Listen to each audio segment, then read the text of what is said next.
Episode 5 of Don't Hug Me, I'm Scared begins with Green Duck and Yellow Man in the kitchen, but Red Man is missing. They both look around in confusion, and Yellow Man announces that something looks different, that something's missing. On the fridge, there's a picture of Red Man, Yellow Man, and Green Duck. But when Green Duck looks again, it shows Red Man outside the house looking in through a window, and it shows Green Duck with X'd out eyes. When suddenly, a loaf of bread, a can of beans, and a big piece of meat start singing. They begin singing a song about unhealthy snacks and what food to eat. As they're singing, a phone begins to ring. The singing food's faces change from happy and singing to concerned. Doug heads toward the phone to pick it up. The second he says hello, he ends up on a medical bed. There's two TVs in the room. The one behind him is showing him saying hello on repeat. The one in front of him still shows him being with Yellow Man as the singing food continues their song. During the song, the talking piece of meat tells Yellow Man and Duck that healthy food consists of bread and pizza, while unhealthy food consists of eggs and carrots. So Duck is letting them know like that doesn't make any sense. They ignore him and continue singing in his face. While they're singing, the phone rings again. Duck picks up the phone again, and just like last time, the scene instantly changes. Now they're back in the kitchen, and the phone turns into a sandwich. The food continues to sing, but Duck knows that something is off. The singing food proceeds to say how they determine what's healthy and unhealthy by looking at the food shape. Everything they're saying is backwards. Like fresh meat and fruit salad is unhealthy, but white sauce and aspic is good for you. As they continue singing, Duck starts to say, "That's enough," and he starts freaking out and says, "I don't want to do this anymore." And it seems like he pushes the camera because we start to see the production set, and we see something that looks like Red Man's legs. And now that I'm looking back at the video, it looks like Red Man's head is in the microwave as well. And I just noticed Yellow Man's dad, Roy, is at the top of the production set, watching them from up above. We're then dropped into a weird scene. We're back in the hospital bed, but now we're seeing things from Doug's point of view. And there's a yellow laughing creature on top of us. And to the right, there's a TV. And we see the singing food again, but now it's just them and Yellow Man. They tell Yellow Man to try a new food. It then pans over to the microwave, and in the microwave there's a can with a duck on it. Not just any duck,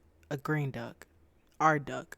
And just like magic, there's a pie in front of Yellow Man that wasn't there before. Then we cut back to the hospital bed, but now we're getting a better look at the yellow thing. He's still giggling, but he's also stuffing his fingers in his mouth now. We then pan over to Duck, and we can see why the yellow thing was sticking his fingers in his mouth.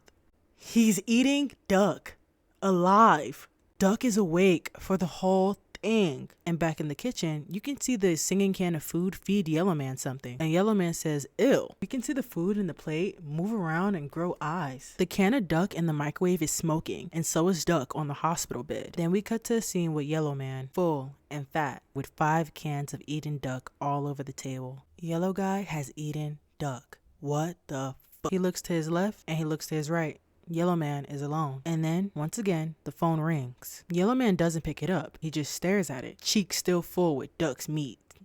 Whoa. We then cut to a scene with Red Man in the real world, wearing real clothes, passing a telephone booth. I think this end credit shows that Red Man was the one calling Duck and Yellow Man all along. And Red Man walking away from the telephone booth symbolizes him giving up on trying to reach out to his friends. I understand why Red Guy would give up. From his point of view, his friends did not pick up the phone when he called, and all he wanted to do was help. But we all know that's not the truth. We all saw what happened every time someone tried to pick up the phone. But we know the truth. We know it's not that they didn't pick up, is that they couldn't pick up. And I feel like he may know that too. So maybe it's not he's giving up, but more of a he'll try again another day. I think Red Guy is in it for the long run. Now that he's made it out, he wants his friends to make it out too. I think Duck getting eaten was punishment for going off script. He picked up the phone when he wasn't supposed to. He had a meltdown when he wasn't supposed to. He hit the camera and ran off set, allowing the audience to see things they weren't supposed to. And for that, they punished him. I think the singing food is a distraction to distract Duck and Yellow Man from realizing what's really going on. That would explain why the singing food looked so concerned when the phone started ringing, because the distraction isn't working like it's supposed to. I also think Yellow Man not picking up the phone symbolizes his fear. He's starting to see that every time somebody does something out of the norm, they disappear. Red Man opened the door. Now he's gone. Green Duck picked up the phone. Now he's gone. I think Yellow Man is starting to fear that the same thing may happen to him if he falls out of line. I think Red Man's head being in the microwave is a warning to Green Duck. The creator placed it there, but very subtly. Subtle enough for the audience to not catch it, but open enough for Duck to definitely see it in the corner of his eye. Red Man's head being in the microwave is also subtle foreshadowing. It's relaying a message to Duck that if he falls out of line, he'll be the one in the microwave. And clearly, that warning wasn't enough. As Duck is being eaten alive, we can see one Yellow Man can finish finished eating and another one walking up right after him. That means Duck had to witness being eaten 5